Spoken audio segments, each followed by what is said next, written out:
This episode is provided by Thomas Allgaier and Frennis, based on the most relevant LinkedIn posts about go-to-market in calendar weeks 42 and 43. Frennis is a B2B market research company helping enterprises gain the customer, competitive, and positioning insights needed to drive GTM success. Welcome to the deep dive.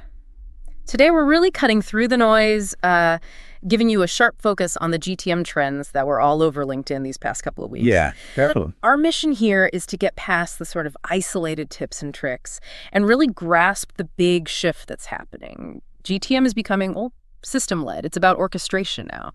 And that system thinking, it just jumps out from all the sources we looked at. Honestly, if there's one big takeaway, it's this. AI-driven workflows, they're not just theory anymore. They're actually moving into practice, driving revenue. And this whole shift has basically created a brand new, really critical role, the GTM Engineer, the GTME. The GTME? Yeah, that's the person or the function linking up data, product, and the revenue teams, making it all work together like a machine. And that GTME role, that's literally where the money is now. It's kind of hard to miss how fast this function is taking shape. Totally. Daniel Ozorowski shared some data that really shows this huge demand, particularly in Europe. He looked at salaries across, 16 countries? Yeah, something like that. And found this new B2B SaaS role, the GTME, paying up to 96,000 euros net in Switzerland. Wow. A role that basically didn't exist 18 months ago. And now, maybe the most sought-after technical GTM job out there. The market is just screaming for people who can handle that technical execution piece. Tim Jacobson actually laid out the skills you need. Okay. And it really shows you need to be a hybrid. You start either with serious sales chops or, a solid software engineering background. So one or the other. Right. Oh. Then you layer on advanced web scraping, get really good with orchestration tools. Clay is the big one mentioned. Charita. And then, crucially, you build a public portfolio. Maybe offer some free builds just to get those testimonials. It's a tactical path, but it leads somewhere pretty strategic. Okay, but hang on. Every hot new thing gets pushed back. Right. Fidi Ben-Yuns had this unpopular opinion. I saw that one. Calling the GTME a bubble. His take is, it's just RevOps or sales ops with a fancier name pushed by influencers. Right. The rebrand argument. Exactly. He thinks success still comes down to solid strategy and process, not the job title. Which is a fair point. Titles can be distracting. But I think the distinction people like Patricia Osielska and Anastasia Nakonechna are making is important here. It clarifies things. Oh, so? It's about the type of judgment needed. So the growth marketer, they optimize the strategy. They figure out, okay, what campaign works best. Got it. The GTME, though, optimizes the machinery, the technical infrastructure underneath it all. They make sure the data flows, the automation runs reliably, and the strategy can actually scale. So the marketer points the way, and the GTME builds the superhighway to get there fast. That's a great way to put it. Diana Marcela Gonzalez used this analogy that really stuck with me. RevOps keeps the trains running on time stability, clean data, reporting. Keeping the lights on. Exactly. GTM engineers, they're building new railroads, driving innovation, looking forward. It's fundamentally about building what's next. Okay, building what's next. Let's unpack that system-led approach because, building railroads sounds like AI and automation territory. Definitely. Jody Geiger pointed out, the future isn't just using AI, it's architecting intelligence, building systems that learn and adapt. But the practical question is, how far are we really? Are teams actually getting revenue results from this stuff now? The consensus seems to be, we're still pretty early. Sam Jacobs mentioned AI reshaping GTM in 4 phases. Most companies haven't really even finished phase 1. Phase 1, wow. Yeah.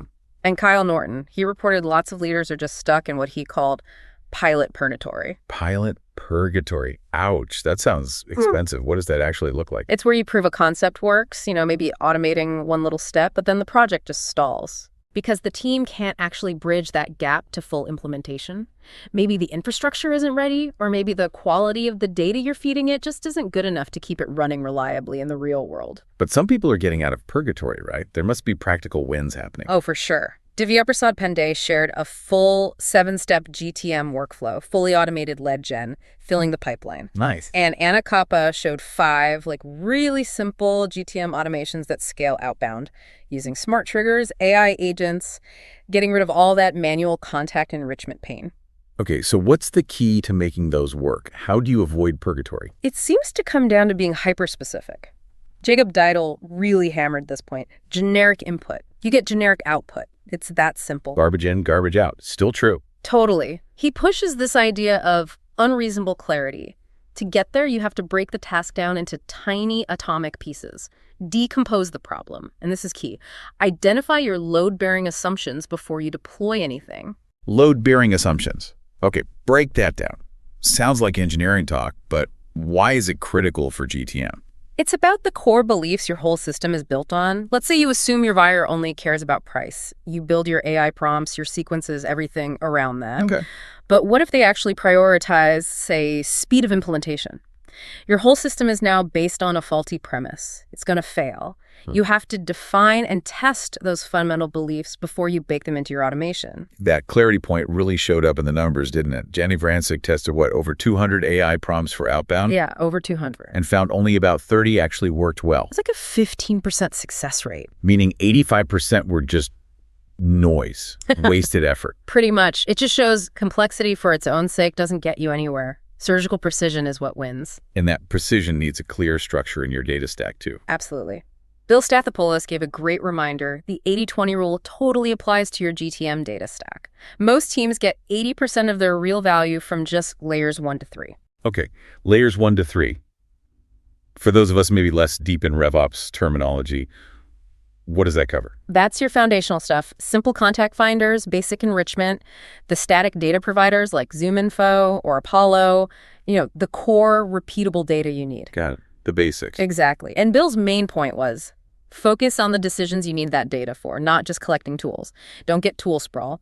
If all you need is basic enrichment, don't overspend on a complex orchestration engine. Use the right tool for the right job. Match the tool to the goal. That efficiency angle leads us right into pipeline generation, Yeah.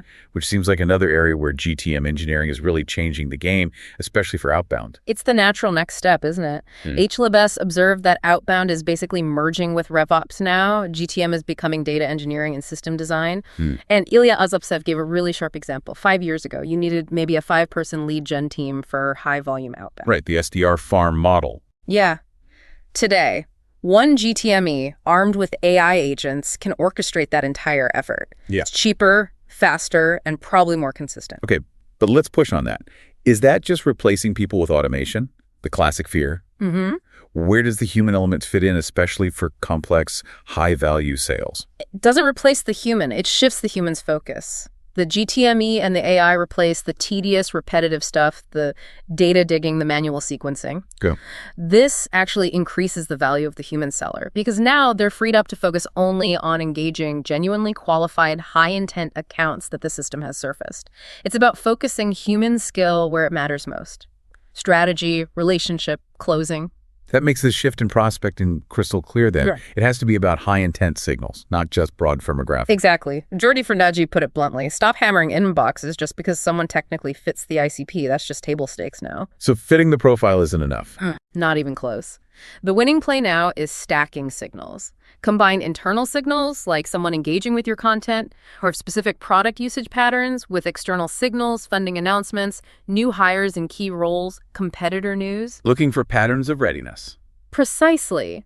That lets you identify maybe 30 to 50 accounts that are actually ready for a relevant conversation instead of blasting 5,000 contacts and hoping something sticks. It's focus. And that focus on signals, it loops right back to foundational strategy, doesn't it? Dow Wester made the point that the best GTM strategies are often built on just 3 simple things. We tend to overcomplicate. Yeah, his 3 were nail your ideal customer profile, get your messaging right so it truly resonates, and make sure your pricing and packaging actually converts. ICP, messaging, pricing. Get those 3 right, he argues, and your offer practically sells itself. But you can't nail those without really understanding the customer. Absolutely not. Piyush D. Bamare called market research oxygen for GTM. Just vital, especially, he noted, for global scale-ups trying to figure out, say, the Western buyer beyond just their job title. Right. What actually makes them tick? Exactly. The research needs to decode the buyer across 4 dimensions: personal motivations, social influences, functional job to be done, and behavioral patterns.